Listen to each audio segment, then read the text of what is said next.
The Taproot Teacher Training is an annual retreat for homeschooling parents, a live in-person gathering that brings together heart-centered homeschoolers from all over the world for hands-on learning, community, connection, and fun.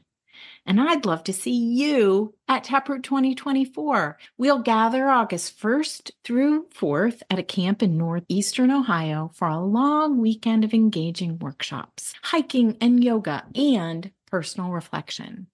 Taproot gives everyone a chance to experience and practice singing, painting, and building main lessons in order to foster a deeper understanding of the hands-on Waldorf-Inspired approach. A team of experienced homeschoolers offer guidance rooted in each of their family's life to help bring you more joy to yours.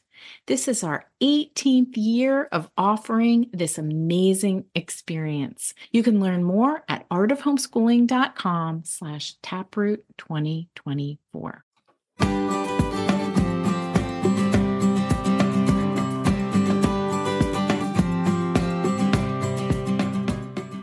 You're listening to the Art of Homeschooling podcast, where we help parents cultivate creativity and connection at home. I'm your host, Jean Miller, and here on this podcast, you'll find stories and inspiration to bring you the confidence you need to make homeschooling work for your family. Let's begin.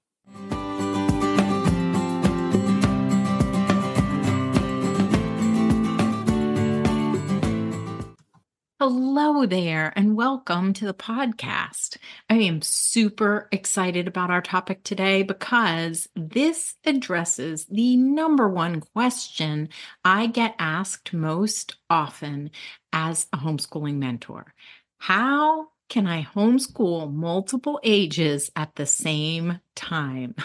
I'm so glad you're here today to join me in this exploration of homeschooling multiple ages.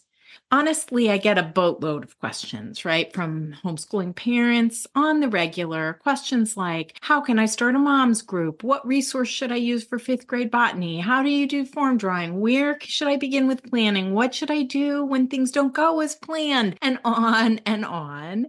But I want to tell you that really the question I get more than anything else is, how do I homeschool when I have multiple children of different ages in different grades, especially with the Waldorf approach, probably with any approach really, but we just feel lost. Because first of all, most of us went to a single grade school, like went through a traditional school system. And secondly, most curriculum packages that are available are sold by the grade.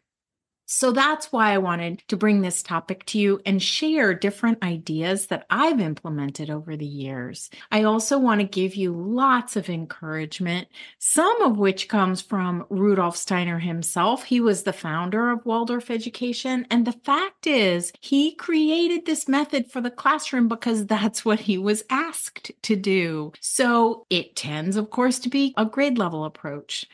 But we can translate the Waldorf approach to a homeschool setting, and I'm going to give you ideas today for how to do just that. Now, many of you know I'm a homeschooling mother of 3 kiddos. They're all grown now, but here's what life looked like at our house during our homeschooling years. 2 are close in age, really a grade or 2 apart, and then our youngest is about 7 years younger. So for a while, I was homeschooling elementary age boys with a toddler, then elementary grades with a kindergartner, and then 3 in the grades for a bit. So let's dive into how to homeschool multiple ages at the same time. I want to share 3 possible ways to do this so that you can choose what works best for you and your family. To start us off, I think the best way to imagine this, to picture homeschooling multiple ages, is to think of your homeschool as a one-room schoolhouse. When I think of a one-room schoolhouse, I picture in my mind the Little House on the Prairie books with Laura and Mary going off to school. There was still plenty of time during the day for doing work and chores around the house, but they would go to school for their lessons with just one teacher teaching all the grades. Or I think of the book, oh, I love this book, The Wheel on the School, with one loving teacher for a group of children of mixed ages. Here are 3 ways to homeschool multiple ages that I've come up with for doing lessons as a homeschool family. I'm sure there are more than this, but I just wanted to give you a framework so you can begin to wrap your mind around all of this in a way that just really plants a seed. You might already be doing some of this, but of course, as I said, there are probably infinite variations on each of these. And my goal here is to give you an idea of what this might look like at your house. So the first way to homeschool multiple ages is to stagger your main lessons. And that simply means what you might expect, where you, for example, do a 2nd grade main lesson with your younger child. And when you're finished with that lesson, then you do the 4th grade main lesson with the next child. While you're working with one child, the other is doing independent work or reading or playing on their own or playing with the baby or toddler, perhaps. I find this best if you just have 2 main lessons that you're working on at a time. But more than that can be pretty darn exhausting. I often say to people that I don't have more than 2 main lessons a day in me. It's totally up to you how you want to do this, of course, but this is just something I wanted to share so that you can be realistic and think about how this will play out so that you can sustain your homeschooling over time. Now, if you aren't able to get a main lesson in for every grade or grade age child every single day, then I would suggest trying this next approach. You can combine some of the main lesson blocks or overlap main lessons where you do part of the lesson together, perhaps the story or even an artistic activity, but then the writing in the main lesson books might be different according to each child's abilities. This is more like a choreographed dance, and you're moving in and out of working together with all of your children and then helping them with their independent work. Then the third approach would be to alternate days of main lessons. Here's what I mean by this. There's this concept of a 2-day rhythm with the Waldorf approach, where we're presenting new material one day, the new content on one day, and then letting it rest and coming back to it to review it the next.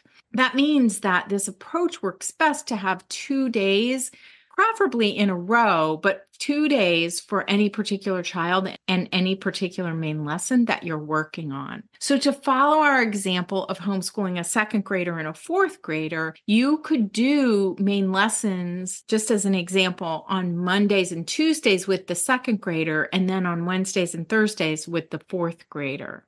Those are just some things to think about. I know it might get your mind chewing on different ideas, and that's the whole goal here. As I said, you can come up with any combinations of these ideas as well. Okay, so before you start to rebel and say, well, that's not nearly enough lesson time, because we've all been there, right? I want to share this idea with you that I absolutely love, which is Waldorf homeschooling is the best of the best. This comes from Alan Whitehead, who is the author of the Spiritual Syllabus Curriculum. It's a series of small books for different main lesson blocks throughout the grades.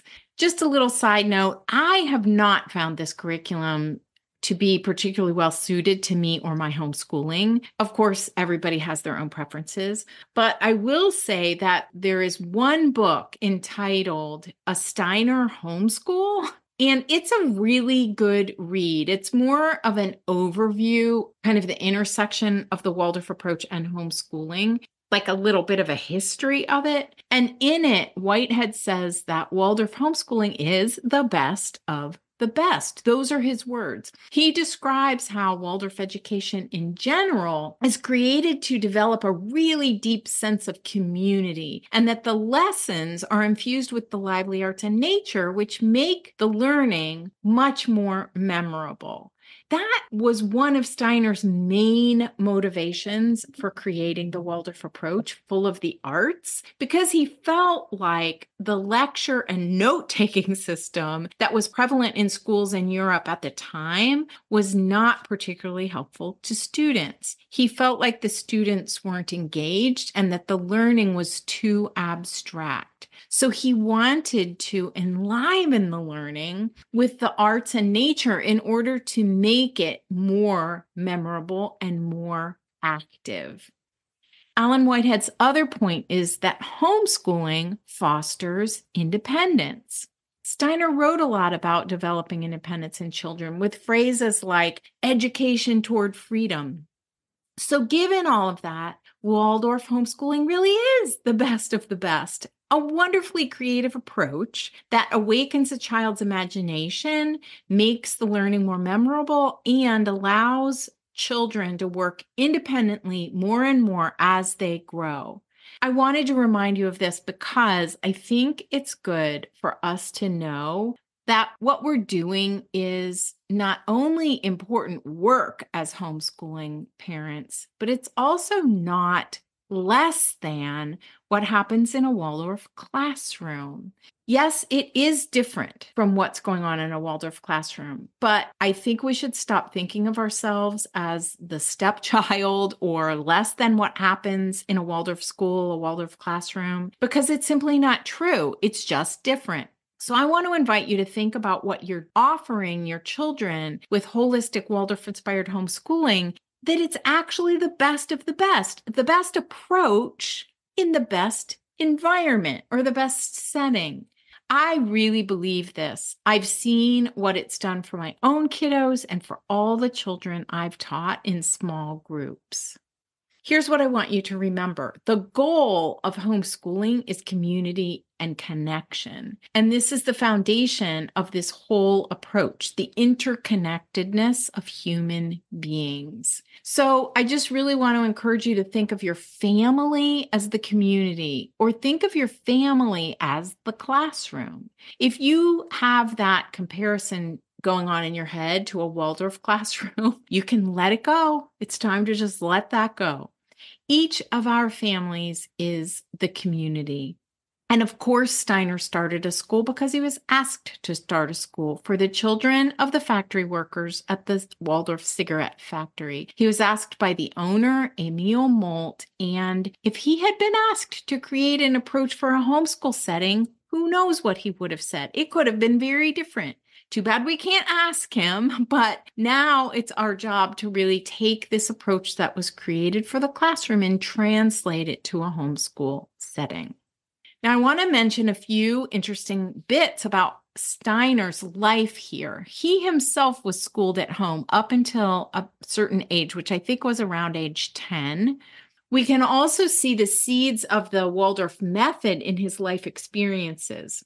Steiner worked in his late teens and early 20s as a tutor, working one-on-one with a boy who was believed to be uneducable. This child had encephaly, or swelling of the brain, and Steiner worked with him for several years. Then this boy went on to go to both university and then medical school, which is really an amazing thing and so interesting in terms of thinking about the Waldorf approach. This is where I believe we can see the seeds of Steiner's concept that we don't want to overtax our children's brains. We don't want to create a situation where they are overburdened or become really fatigued. We want to keep the lessons short and make sure that there's plenty of time for activity throughout the day. Not only movement and physical activity, but also artistic activity during the lessons and throughout the day. And that there is also time to just explore, to free play or explore interest-led learning, unschooling even, whatever you want to call it. So let's make time for all of that each and every day. About that first Waldorf school, Steiner said that they had to make compromises from the very beginning because the authorities required children to be in school all day at the time. Steiner initially wanted the children to just go to school in the mornings, but they had to compromise. And the compromise was to keep the children at school all day, but then see, and this is a quote from Steiner, see what could be done with them in the gardens in the afternoon. I also want to encourage you to remember that Waldorf education is a healing education.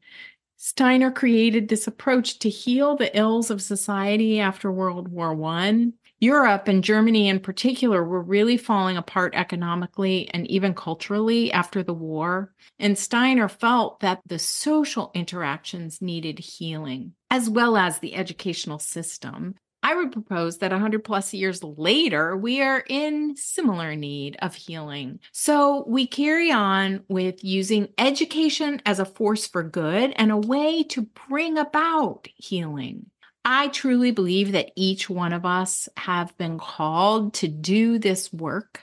So no matter how challenging it can be some days, I think it's important for each of us as homeschooling parents and teachers to believe in this work and believe in ourselves. We have the capacity within us to rise to the occasion and recognize that this is what our children really need. And yes, homeschooling in particular, because it's customized to each of our children even more than is possible in a classroom. Steiner was also known to say over and over again that our job as teachers is to create a curriculum for those children who are right before us, right in front of us. So as you think about how to homeschool multiple ages at the same time, remember that our aim is not creating a standardized curriculum or recreating what's happening in the classroom, but rather creating something for the individuals we are teaching. This was the intention from the outset. Steiner gave lectures to those very first teachers in the first school for 2 weeks. And then he said, okay, it's time to open the doors to a brand new school. Here we go. And off they went. So in the spirit of that, I think we can hold the idea of how to bring curriculum a little more lightly, while at the same time deepening our conviction for the work that we do. I want you to take this to heart. Even if you don't know a whole lot about Waldorf education, you can learn as you go from trial and error, just like those very first teachers. This is exactly why I created the Inspired at Home community, so that homeschoolers like you can learn what you need when you need it through masterclasses and being a part of a warm and loving community of other holistic, heart-centered homeschoolers who are on a similar journey. Come join us if that sounds like something you would find nourishing right now. I'll put a link in the show notes so you can check it out if you're interested. I know homeschooling can seem confusing and crazy some days, and homeschooling multiple ages at the same time can be even more so, but it is possible for you to do this, I promise. Find ways to combine and overlap lessons with your children. Alternate days, some blocks. You can mix it up and try some of each of these suggestions. You might even bring some of these main lesson blocks to a co-op or a play group that you're part of, or team up with another homeschooling family to each take on teaching different blocks. This will look different for each and every one of us, and that's okay. That's actually how it should be. All right, I have just a few examples and a few tips for you. So here's some examples of how to homeschool multiple ages at the same time. You could focus on writing or word families with your second or third grader through nature stories. And then with older children, you could do an animal block or a botany block or a minerals block. So think about combining those. You could be doing some nature stories with your first or second grader while you're concentrating on the farming block for your third grader, and an older child might be doing a physics block at the same time. Perhaps you want to start a garden and that covers the farming block for third grade. You could then read stories about birds and earthworms for younger children who are in kindergarten or the younger grades. And then your seventh grader at the same time might delve more deeply into biographies of naturalists. In each of these examples, you can bring block topics that are related so that you're doing some work together while you're also helping each child make progress in whatever skills you're focusing on that month for them by starting right where they are. This is how to homeschool multiple ages at the same time. Here are a few more tips for you. My first tip is to look at your family through the lens of community, as I've said. And in order to build that sense of togetherness and community, we want to do as many aspects of our day, as many of our daily activities together as we can. You could start your morning together with verses and songs or stories. This will look different as your children grow and change, and you'll need to be flexible to find out what works. But homeschooling is about family and togetherness. I would say teach no more than 2 main lessons each day and find ways to combine your ages and grades. For example, with 3 kiddos in grades 1, 3, and 4, I would teach 1 main lesson each day to your first grader and then a second main lesson to your third and fourth graders combined. This may mean that you don't teach all the recommended blocks or units each year, but there are many ways to be creative with this approach. And as I said, trying to teach one-on-one to each child every day when you have 3 or more children in the grades is a recipe for burnout, my friend. Geography and foreign languages are great mixed age block topics. Start with the block topics suggested for each grade and age because the story curriculum is intended to meet children right where they are developmentally. You can check out our ages and stages guide for a listing of the different topics and activities that are suggested at each age and grade. Remember, you don't have to make a main lesson book for every block. Even if you don't create a whole main lesson block around each topic, you can still read the stories throughout the day. This is a great way to get more stories in, especially when you're combining some blocks for different children. And these are the stories that really nurture children at different ages and stages of their development. And finally, find a mantra or inner work verse to help you approach challenges with patience and acceptance. Here's an example. You can adopt this one if you want. Wherever my child is right now is exactly where he or she needs to be in order to learn what he or she needs to learn for what comes next. To wrap up, I want to remind you that there's learning going on all the time. Learning is not limited to the lesson time. Your children are getting much more in addition to the lesson time you offer, so just keep that in mind. I hope this has helped you to begin to picture lots of possibilities for how to homeschool multiple ages at the same time. Choose one of the frameworks I've suggested and give it a try for the next month or so to see how it goes. Are you going to stagger, combine, or alternate main lesson blocks? Thanks for tuning in today, and you can find the show notes for this episode with links to the resources I've mentioned here at artofhomeschooling.com/episode 177. That's all for today, my friend. But here's what I want you to remember. Rather than perfection, let's focus on connection. Thanks so much for listening, and I'll see you on the next episode of the Art of Homeschooling podcast.